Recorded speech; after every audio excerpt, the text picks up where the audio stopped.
But Advent is important for us to notice that it is actually inviting us into a season of just holding on, just waiting, not jumping too far ahead, and anticipating. And in this waiting, we learn that it's not something we just get through, but rather a time to learn much about ourselves. What I mean is that in our life, we live in some sort of anticipation of something all the time anyways, right? Like we live in a place where we're like, oh, when I get that job, then, or if I buy that house, then I'll be finally happy because I'll have that space. Or when I graduate school, or when I buy that car, or whatever the anticipation is, we all kind of live in some kind of place of goals and hopes, and we're always like jumping ahead to those moments. Advent invites us to a space of just waiting. Don't jump ahead. Don't get ahead of yourself. Pause and wait in the moment. And the reason it's important to remember that is that a lot of our life is actually those moments, right? Like we anticipate stuff all the time, but our life isn't, oh, once I get that house, or once I get that job. Our life is actually that moment of anticipation and waiting. It's actually that in-between moment. We live in the in-betweens of arrivals and destinations. We live in between goals. We're always onto something, that's true, but if we look past the moment we're in, we actually miss out on a huge chunk of our life. Now, Henry Nouwen puts it this way. He says, a waiting person is a patient person. The word patience means the willingness to stay where we are and live the situation out to the full in the belief that something hidden there will manifest itself to us. Impatient people are always expecting the real thing to happen somewhere else and therefore want to go elsewhere. The moment is empty. I want you to catch that. The moment is empty.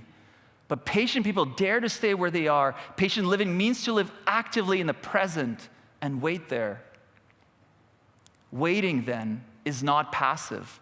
It involves nurturing the moment as a mother nurtures the child that is growing in her womb. Waiting, then, is not passive. It involves nurturing the moment.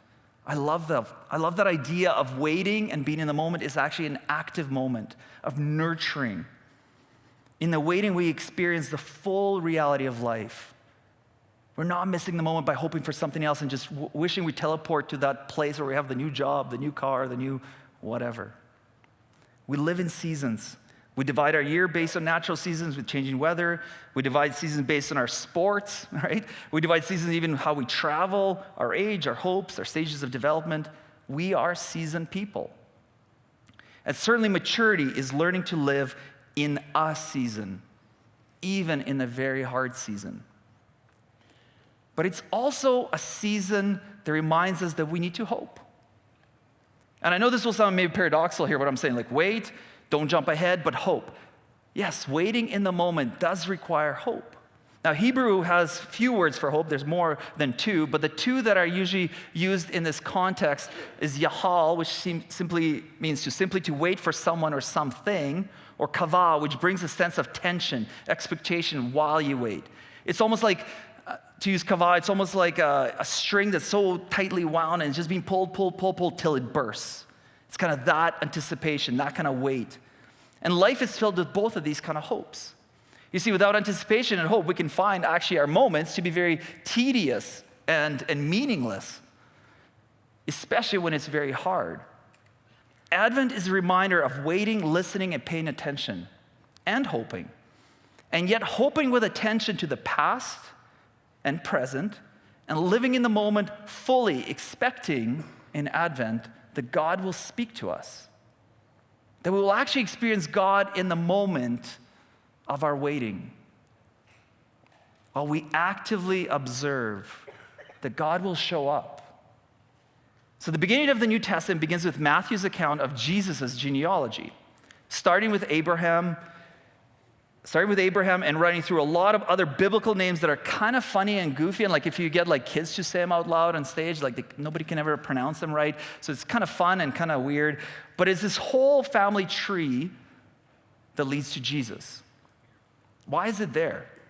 And what actually makes it important or even meaningful to our conversation today?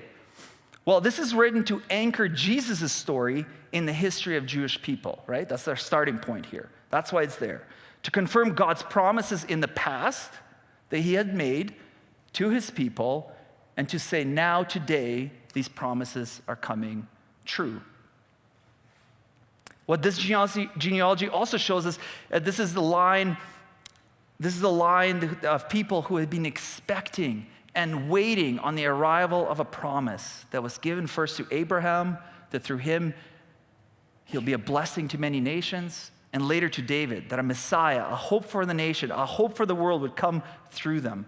Promise made, anticipation began. And what we learn when we zoom in on each name is glorious and tragic stories of success and failure, of being present in the moment and hearing God's voice and following him and really succeeding, as well as being full of empty moments, as Henry Nouwen calls them. Jumping to the thing that you're awaiting instead of being in the moment, to achieve one's own ends mean. Achieving one's own goals. Wow, that was really hard to say. And as Scott Erickson puts it in his delightful little book, Honest Advent. By the way, we have the book at the bookstore. I'm going to quote it. It's an amazing book. If you haven't read it, check it out. Scott Erickson, Honest Advent. And he puts it this way. Each one of us, in a way, is a genealogy of all kinds of histories that are worthy of both celebration and regret. We are a culmination of holy moments and juicy moments too. You know what you know. And it is this paradox of interior genealogy that we carry into the season of Advent, wondering if Christ could come into our complicated midst as well. This genealogy is a story of waiting, like each season of our lives, anticipating but stubbornly being reminded not to jump ahead before it's time, to live in the moment and to listen well. What connects us to Jesus' genealogy is that ours, like his, is messy. Messy in our family tree and messy within us. So the season of Advent is a reminder to wait, but also to hope. It is a reminder that Jesus enters the family mess and is most willing to sit and wait in the darkness with us. We are reminded of his faithful actions in the darkness of life. We wait and we hope in a God who has no issue entering this world through and into a messy family, and has no issue entering your world, no matter how messy it is.